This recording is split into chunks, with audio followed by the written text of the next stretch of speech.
आज ये मुद्दा जो है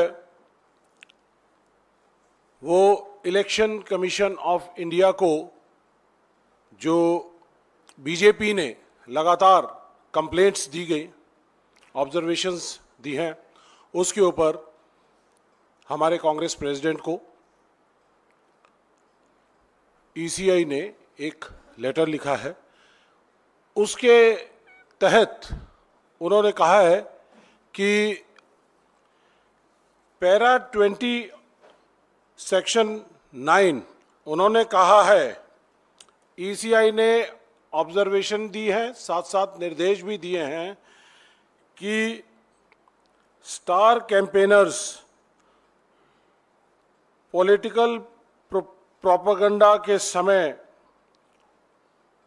डिफेंस फोर्सेस के ऑपरेशनल चीज़ों के ऊपर बातचीत नहीं करेंगे। आपके लिए मैं पढ़कर बता सकता हूं कि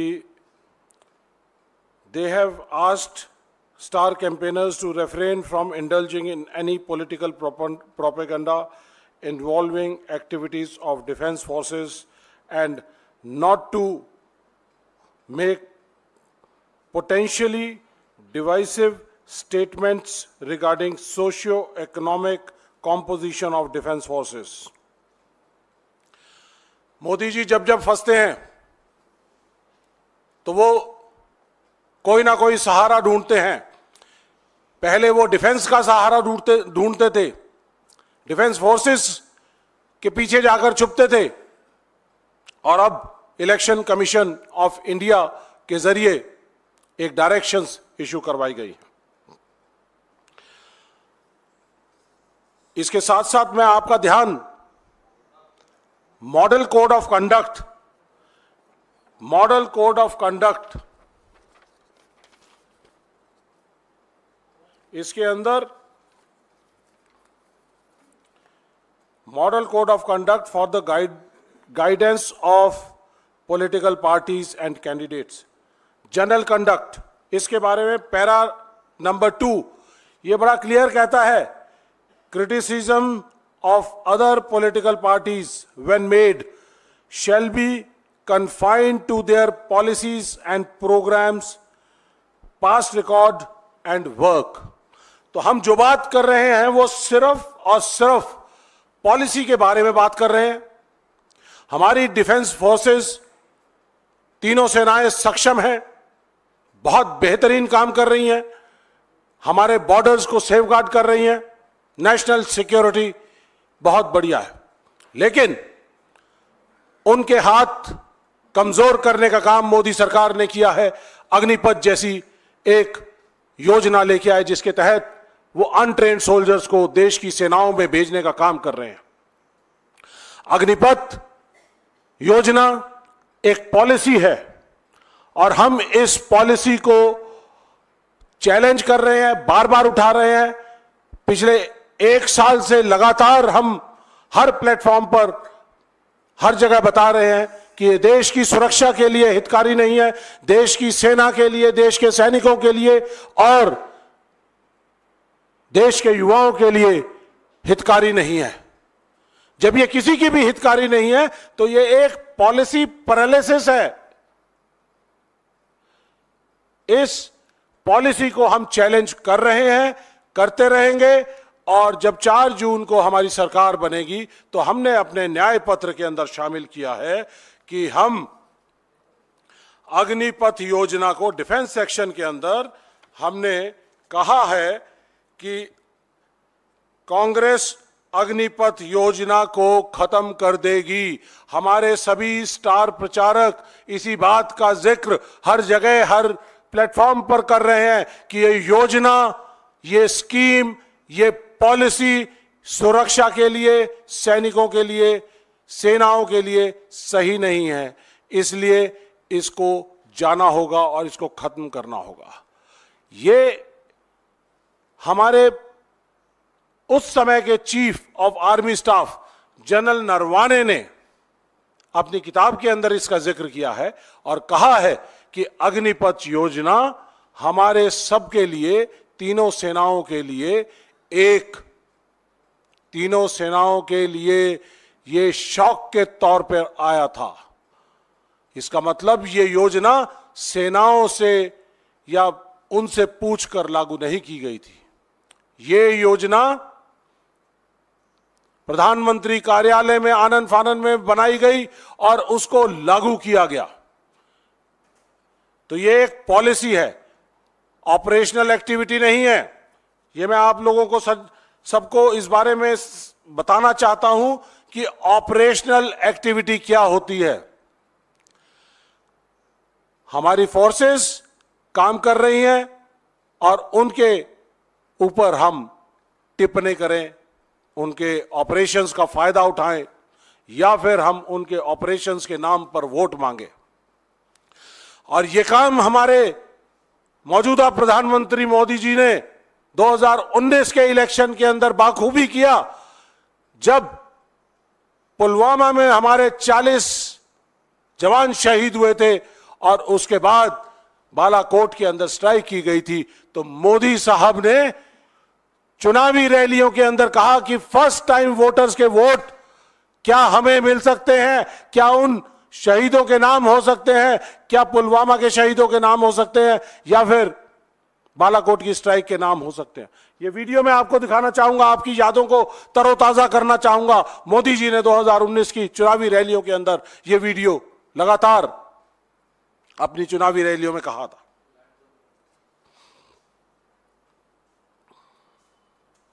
क्या आपका पहला वोट पाकिस्तान के बालाकोट में एयर स्ट्राइक करने वाले वीर जवानों के नाम समर्पित हो सकता है क्या? मैं मेरे फर्स्ट टाइम वोटर से कहना चाहता हूं कि आपका पहला वोट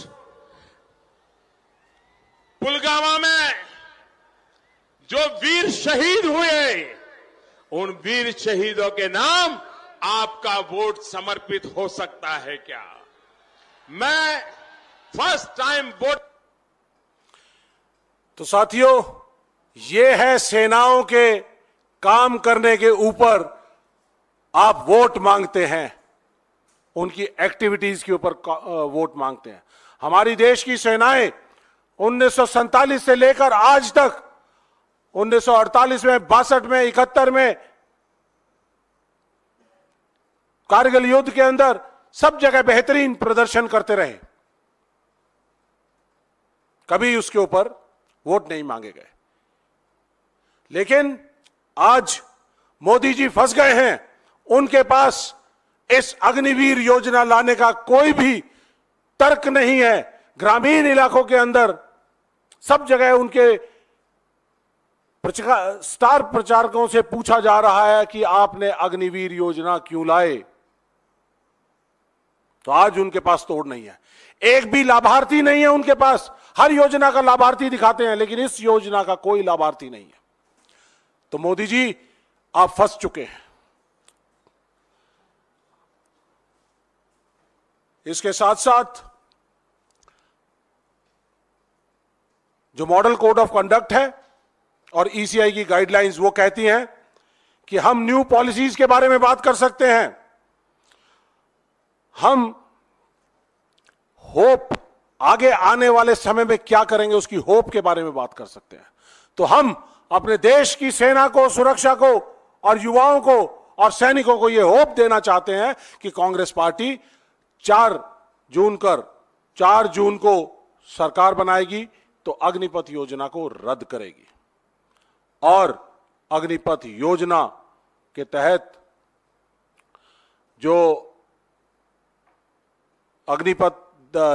तहत जो हमारे अग्निवीर हैं उनके लिए कोई ना कोई स्थायी प्रबंधन का काम करेगी और इसके अलावा पुरानी भर्ती प्रक्रिया उसको लागू करेगी।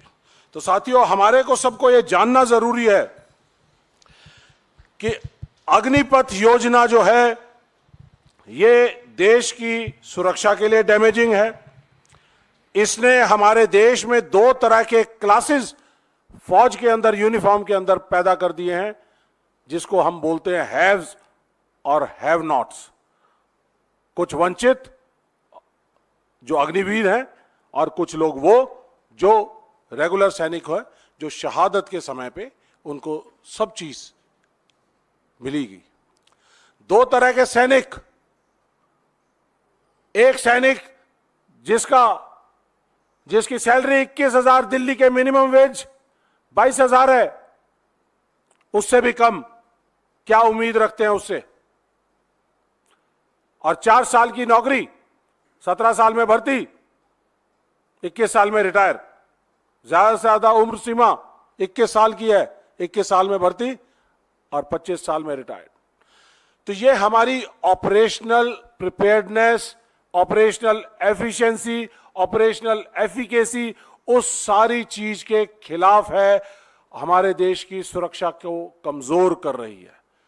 जो 4 साल का सैनिक होगा, 6 महीने की बेसिक ट्रेनिंग होगी, उसके बाद 6 महीने की छुट्टियां, 3 साल के अंदर वापस उसका काम होगा, और फिर उसके बाद सरकार ने आज तक, जब ये अग्निपथ योजना लाए थे, कहा था कि इनको किसी ना किसी तरह से 4 साल के बाद कहीं ना कहीं पे नौकरी दी जाएगी, लेकिन आज तक 1 साल से ज्यादा हो गया है हमारे जो अग्निवीर सेना में शामिल हो चुके हैं, काम कर रहे हैं, लेकिन उनका भविष्य आज भी अंधकार में है।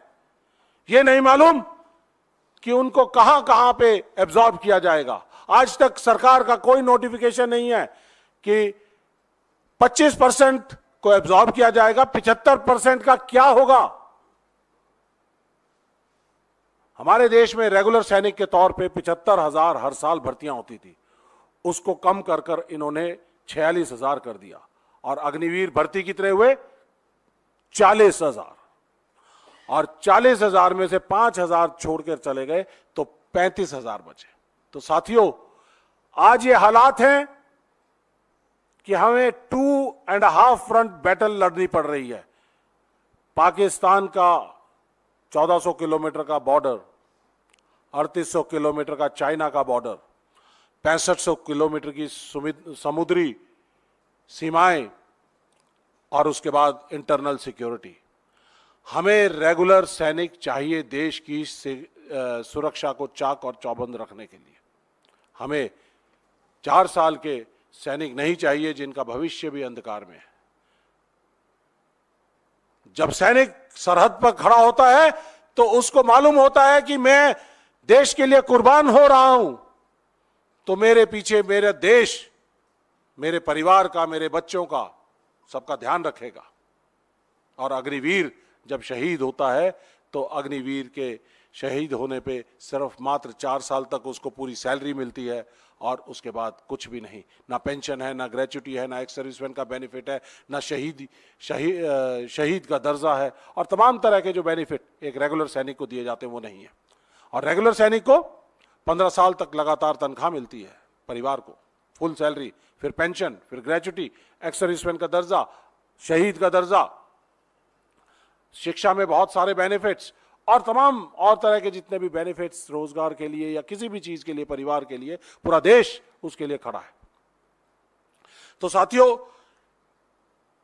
जो ये इन्होंने 2 हिस्से हमारे देश के कर दिए, हमारे सैन्य के 2 हिस्से कर दिए, हैव्स और हैव नॉट्स, उसके बारे में आप सबको बहुत अच्छी तरह से जानकारी है। और इस रिड्यूस्ड इनटेक की एक और स्टोरी आपको बता दूं कि जिस तरह से 2019 और 22 के बीच में हर साल 75,000 सैनिक आने चाहिए थे, वो नहीं आए। उनकी भर्तियों को रद्द कर दिया गया, अग्निपथ योजना को ले आए, और 1.5 लाख बच्चे जो सिलेक्ट हुए थे उनको अग्निपथ के नाम पे उसको बाहर कर दिया गया। और जब बाहर कर दिया तो वो 1.5 लाख बच्चे आज लड़ाई लड़ रहे हैं। कांग्रेस पार्टी उनकी लड़ाई लड़ रही है, जय जवान कैंपेन उनके लिए चला रही है, और उसके लिए हमने कहा है कि उन 2019 से लेकर और 22 के बीच में जो भर्तियां हुई थी उन सबको हम उनका भर्ती प्रक्रिया को कंप्लीट करेंगे। हमने सड़क से संसद तक उनकी लड़ाई लड़ने का वायदा किया था कांग्रेस पार्टी ने, जननायक हमारे राहुल गांधी जी ने, तो हम सड़क पे भी उनके साथ लड़ाई लड़ी, आप सबने देखा। और उसके साथ साथ हमने संसद में बहुत उठाने का काम किया, जय जवान कैंपेन चलाई, और उसके बाद हम कोर्ट के अंदर लीगल बैटल भी इसके लिए लड़ रहे हैं। तो साथियों, एक और जो बात बीच में आई थी कि शायद जब ये योजना लेके आए थे तो उसमें पैसे की कमी करना चाहते थे, कटौती करना चाहते थे। आपको मालूम होगा कि हमारे देश ने 4 लड़ाइयां लड़ी हैं और उस समय हमारे इकोनॉमी आज की तरह उतनी मजबूत नहीं थी, बजटरी प्रोविजंस उतने नहीं थे, लड़ाइयां भी लड़ी, मॉडर्नाइजेशन भी किया, टैंक्स भी नए लेके आए, जहाज भी लेके आए, मिराज लेके आए, मिग 29 लेके आए, तमाम तरह के अलग अलग जहाज लेके आए, शिप्स लेके आए, फ्लीट कैरियर लेके आए, रेडार्स बनाए, डेवलपमेंट के लिए पब्लिक सेक्टर अंडरटेकिंग्स को क्रिएट किया, एक स्पेस वॉरफेयर के प्रोग्राम्स लेके आए, मिसाइलें डेवलप की, पृथ्वी अग्नि लॉन्ग रेंज मिसाइल 10-10 हजार किलोमीटर की मिसाइल, न्यूक्लियर मिसाइल्स डेवलप की। और तब भी हमारी सेना रेगुलर सैनिक थे, बजटरी प्रोविजंस की कोई कमी नहीं थी, मॉडर्नाइजेशन लगातार चल रही थी। और आज इस न्यू इंडिया में एक नई चीज देखने को आई है कि शायद ये पैसा बचाना चाहते हैं। पैसा बचाने के लिए अग्निपथ योजना देश की सेनाओं के ऊपर थोपी गई थी। तो क्या मोदी जी, आपकी सरकार के पास देश की सुरक्षा के लिए और देश को सुरक्षित रखने के लिए, सेना पे खर्च करने के लिए आपके पास बजट नहीं है? आप तो ट्रिलियन इकोनॉमी की बात करते हैं, लेकिन आप अगर मॉडर्नाइजेशन के लिए कहते हैं पैसा नहीं है, उसके लिए हम जो है 4 साल के मात्र सैनिक लेके आना चाहते हैं, हम पेंशन और ग्रेच्युटी और इस सारी चीज को बचाना चाहते हैं, तो ये गलत कॉन्सेप्ट है। ये पॉलिसी ही बुनियादी तौर पे गलत है, इसलिए हम इस पॉलिसी के बारे में हर जगह जिक्र कर रहे हैं, कह रहे हैं कि ये पॉलिसी देश के लिए सही नहीं है, तो इसको पॉलिसी को जाना पड़ेगा। तो आप लोगों को एक और चीज बताना चाहूंगा, जहां तक बात है ट्रेनिंग की, क्योंकि ट्रेनिंग कम हो रही है। हमारे अभी तक 11 अग्निवीर शहीद हो चुके हैं और 11 अग्निवीर जो शहीद हुए पिछले 1 साल में, 1 साल से भी कम समय में, उनमें से 7 लोग ऐसे हैं जिनकी संदिग्ध हालातों में मौत हुई है। संदिग्ध हालात का मतलब कि शायद गोली लगने से हुई है, लेकिन शायद वो सुसाइड हो सकते हैं या कोई और चीज हो सकती है।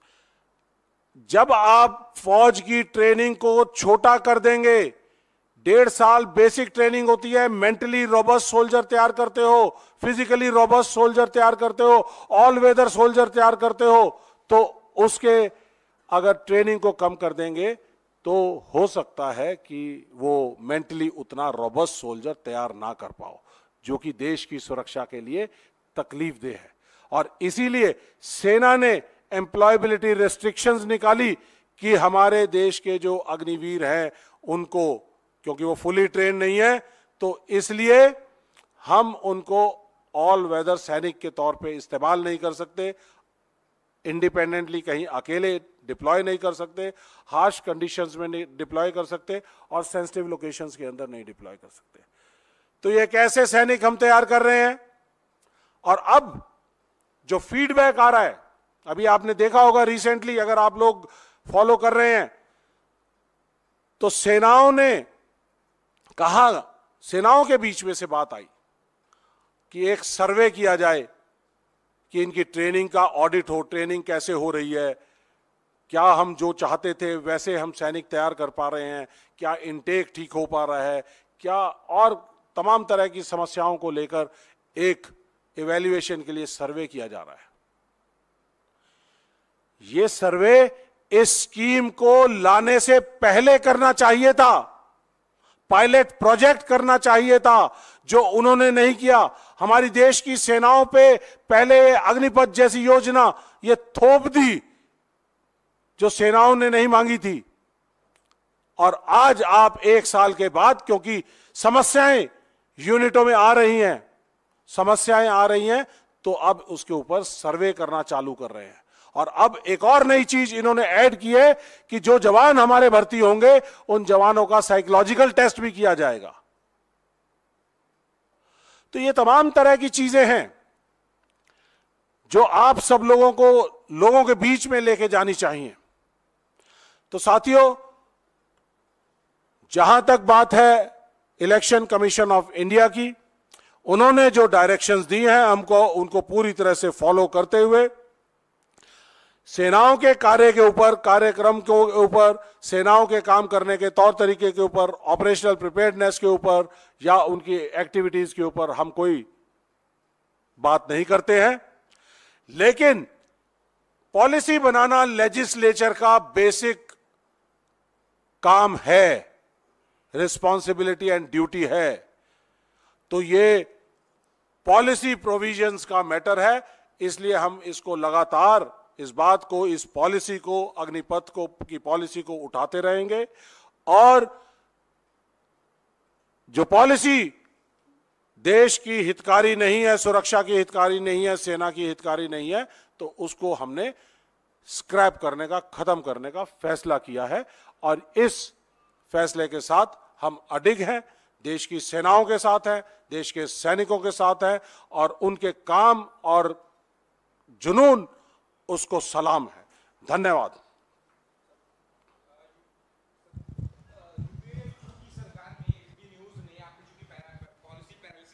पॉलिसी पैरालिसिस का आपने जिक्र किया, तो यूपीए 2 की सरकार में एबीपी न्यूज ने एक बड़ा खुलासा किया है जिसमें कहा है कि वक्त पर फैसला नहीं लेने की वजह से ब्रह्मोस मिसाइल के निर्यात में जो है वो देरी हुई थी, नहीं हो सका था। मोदी सरकार के आने के बाद ब्रह्मोस मिसाइल के निर्यात जो है वो हो पाया। इसके जो खुलासे में बात सामने आई है कि 2014 में मोदी सरकार बनने से पहले फिलीपींस के दौरे पर जा रही ब्रह्मोस एरोस्पेस की टीम को रोका गया। 2011 में विदेश सचिव ने कहा कि जब तक निर्यात नीति नहीं बनती तब तक ब्रह्मोस के निर्यात पर बातचीत नहीं होगी। और 2010 में नई दिल्ली में मौजूद थी उस वक्त इंडोनेशिया की टीम जो ब्रह्मोस एरोस्पेस का दौरा करना चाहती थी, वो भी नहीं करने दिया। देखिए, ब्रह्मोस मिसाइल ये पूरी तरह से इंडिजिनस मिसाइल है और इसका प्रोडक्शन तकरीबन 2004 के अंदर शुरू हो गया था। और सबसे पहले जो मिसाइल्स की जो हमारी ऑपरेशनल रिक्वायरमेंट है उसको पूरा किया गया, प्रोडक्शन कैपेसिटीज को एनहांस किया गया। और उनको एक दिन में मिसाइल बनाना कोई छोटी बात नहीं है। मैं खुद पृथ्वी मिसाइल का स्पेशलिस्ट हूं। पृथ्वी के साथ अग्नि शुरू हुई, साथ में हमने इंडिजिनस तौर पे ब्रह्मोस का काम शुरू किया। लेकिन ब्रह्मोस मिसाइल बनाते बनाते हमें पहले अपनी ऑपरेशनल रिक्वायरमेंट को कंप्लीट करना था, निर्यात की पॉलिसी बनानी थी। आपको जानकर हैरानी होगी, जिस न्यू इंडिया के अंदर जिक्र करते हैं मोदी जी, कहते हैं मेक इन इंडिया 2016। ये make in India defence procurement manual 2006 में पहली बार बनाया गया था। और उसके अंदर कहा गया था कि कोई भी चीज हम बाहर से खरीदते हैं या बनाते हैं देश में, तो उसके लिए डिफेंस प्रोक्योरमेंट मैनुअल के अंदर कैटेगरी डिफाइन की। एक category by of the shelf, हम खरीदेंगे कुछ सामान, और एक बाय एंड मेक कैटेगरी, जिसके अंदर कुछ जैसे रफेल जहाज थे वो 126 हमने खरीदने थे, 16 जहाज फुली कंडीशंस में, फिर उसके बाद सीकेडी कंडीशंस के अंदर, और बाकी हमारे एचएएल के अंदर बनने थे 126 जहाज, जिनको इन्होंने फुली कंडीशन चेंज करके 2015-16 के अंदर इनको चेंज करके पूरी फुली फिनिश्ड कंडीशन में 36 जहाज ये खरीदने का काम करे। टेक्नोलॉजी कहां आई? टेक्नोलॉजी ऑफ ट्रांसफर नहीं हुआ हमें। ये 2006 का जो डिफेंस प्रोक्योरमेंट मैनुअल जो बनाया गया था, उसके अंदर टेक्नोलॉजी को ट्रांसफर करने के लिए अलग अलग कैटेगरी बनाई गई थी। और उसके बाद हमने फॉरेन पॉलिसी, उससे पहले 2006 से पहले हमारा देश सैनिक इक्विपमेंट प्रोक्योर किया करता था, बाहर से लेके आया करते थे। 1980s में 82 के अंदर हमारा इंटीग्रेटेड मिसाइल डेवलपमेंट प्रोग्राम चला, जिसके तहत हमने मिसाइल डेवलपमेंट की अलग अलग, अग्नि, नाग, पृथ्वी, आकाश, ये missiles, surface to surface, tank warfare के लिए एयर टू एयर मिसाइल्स, ये हमने डेवलप की। वो डेवलपमेंट स्टेज थी और हम मैन्युफैक्चरिंग कर रहे थे। वो था मेक इन इंडिया असली। डिफेंस पीएसयूज को हम तगड़ा कर रहे थे। और उसके बाद जब हमारी ऑपरेशनल प्रिपेयर्डनेस की रिक्वायरमेंट्स कंप्लीट हो रही थी, तो हमने 2006 के बाद प्रोक्योरमेंट मैनुअल से जो भी सामान उसके बाद आया, उसका 30% ऑफसेट में हिंदुस्तान में बनता था और उससे टेक्नोलॉजी की ट्रांसफर होती थी। तो इस तरह करके हमने टेक्नोलॉजी को एब्जॉर्ब किया है। और उसके बाद जब हमारी ऑपरेशनल प्रिपेयर्डनेस की रिक्वायरमेंट कंप्लीट होती चली गई 2009 में, 10 में, तो फिर हमने कहा कि हम आज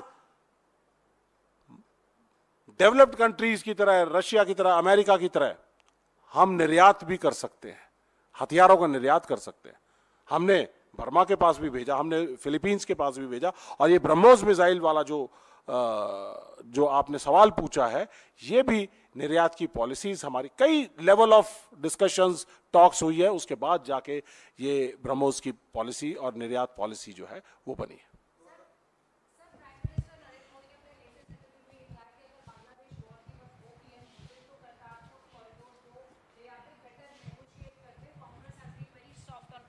What do you have to say on this? जिस कांग्रेस पार्टी की आयरन लेडी इंदिरा गांधी जी ने यूएस के प्रेसिडेंट निक्सन के सामने कहा कि हम अपनी सेफ्टी और सिक्योरिटी के लिए फैसले हम अपने आप लेंगे, आपके थोपे हुए फैसले नहीं लेंगे। उस समय भारत की डिफेंस फोर्सेस आज की तरह मॉडर्न नहीं थी। उसके बावजूद उन्होंने फैसला लिया, 1971 के अंदर फैसला लिया। मार्च में उन्होंने ये फैसला लिया, मार्च 1971 के अंदर। और पाकिस्तान में उस समय चुनाव हो रहे थे। 26 मार्च 1971 को पार्लियामेंट का उनका फैसला हुआ। शेख मुजीबुर रहमान, वो बांग्लादेश के प्रधानमंत्री, पाकिस्तान के ईस्ट और वेस्ट पाकिस्तान दोनों के प्रधानमंत्री बनने जा रहे थे, लेकिन क्योंकि वो बांग्लादेश ईस्ट पाकिस्तान के थे, उनको नहीं बनने दिया। तो ऐसे में जो हालात पैदा हुए, एक मुल्क के दो टुकड़े करने वाला आज तक 1947 के बाद से आज तक कोई मुल्क नहीं हुआ है। अमेरिका, रशिया, चाइना, किसी ने एक मुल्क के दो टुकड़े करके दो देश नहीं बनाए। ये काम हमारी डिफेंस फोर्सेस ने, हमारी आयरन लेडी इंदिरा गांधी जी के नेतृत्व में किया। जनरल सैम मानेकशॉ हमारे फील्ड मार्शल बने उसके बाद। और आपको यह भी बताना चाहता हूं कि 1971 की जो वॉर थी, वो मिलिट्री हिस्ट्री की सबसे बड़ी सर्जिकल स्ट्राइक थी, जिसके अंदर एनिमी पोजीशंस के पीछे जाकर ढाका को पूरी तरह से पैरा ड्रॉपिंग करके, टैंक ड्रॉपिंग करके और बहुत सारे तमाम हथियार को ड्रॉप करके हमने ढाका को घेर लिया। और 93,000 फोर्सेस, उनको तो यह भी नहीं मालूम कि 90,000 थे या 93,000 थे। 93,000 सोल्जर्स को हमने वहां पे सरेंडर कराया। जनरल नियाजी थे पाकिस्तान के ईस्ट आर्मी कमांडर। तो मोदी जी ने जिस तरह से कई बार कहा कि 15 लाख आएंगे, 2 करोड़ नौकरियां देंगे, ओआरओपी देंगे, देश की सुरक्षा को चाक चौबंद करेंगे, कर दिया चाक चौबंद, कॉन्ट्रेक्चुअल आर्मी ले आए। तो मोदी जी की बातों के ऊपर अब देश विश्वास करना छोड़ चुका है और जुमलेबाजी नहीं चलेगी। लोग आपसे असल मुद्दों के ऊपर बात करना चाहते हैं, महंगाई के ऊपर बात करना चाहते हैं, रोजगार के ऊपर बात करना चाहते हैं। आप जाकर दुनिया को झूठ बोलकर बरगला नहीं सकते। मोदी जी, आपका समय खत्म हो चुका है।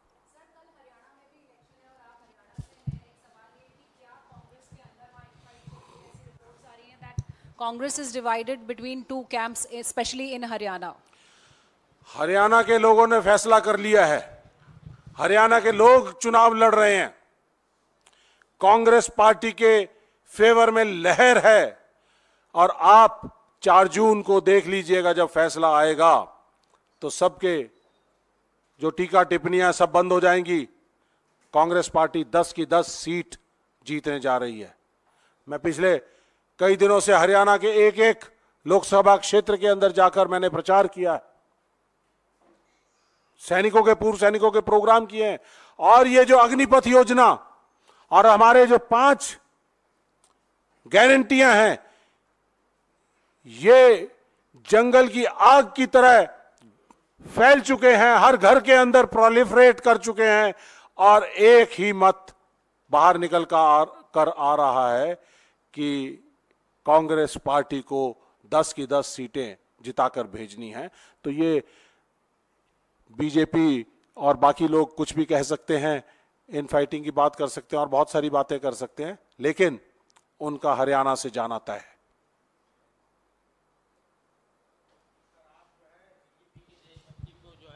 क्वेश्चन कर रहे हैं, देशभक्ति को क्वेश्चन कर रहे हैं, जबकि वो कहती है कि सबसे बड़ी चैंपियन जो है देशभक्ति की वही पार्टी है, वो अग्निवीर, जितने भी आपने बातें कही अभी, तो you are just putting question mark on the देशभक्ति ऑफ रूलिंग पार्टी।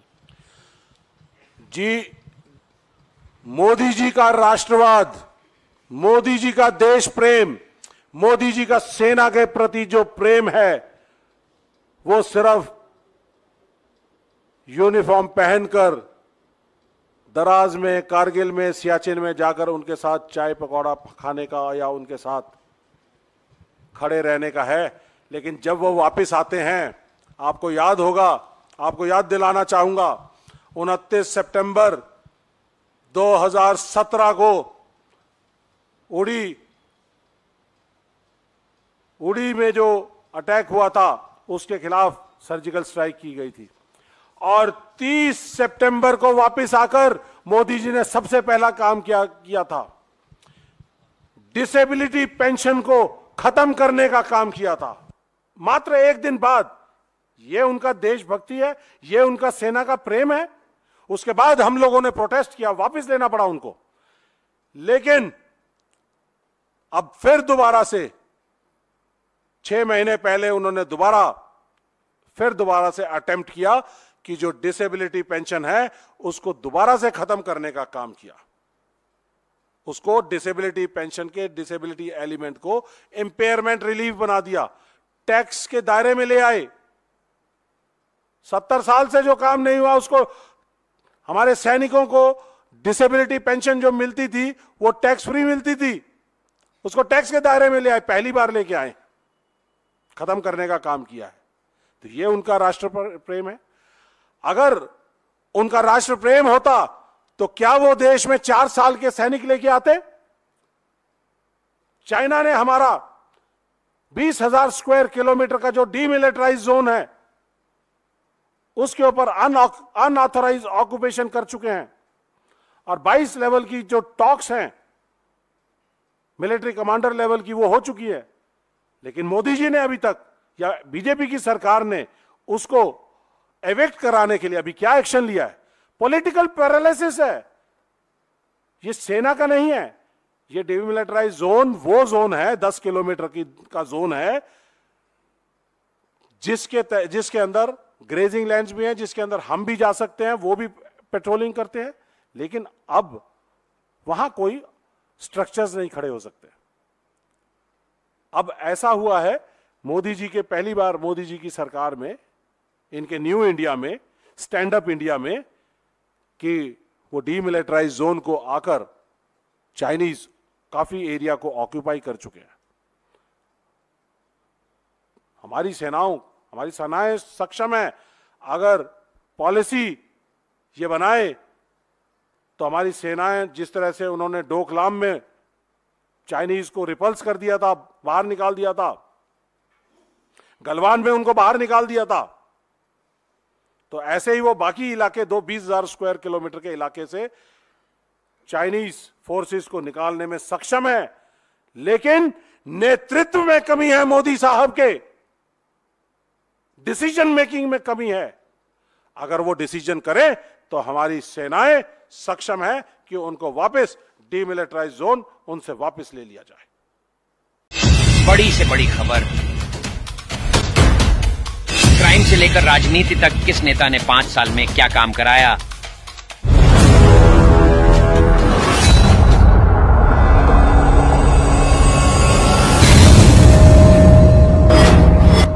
मिलेगी सबसे पहले हर खबर चेंजिंग फ्यूचर न्यूज पर, जो बदलेगा आपका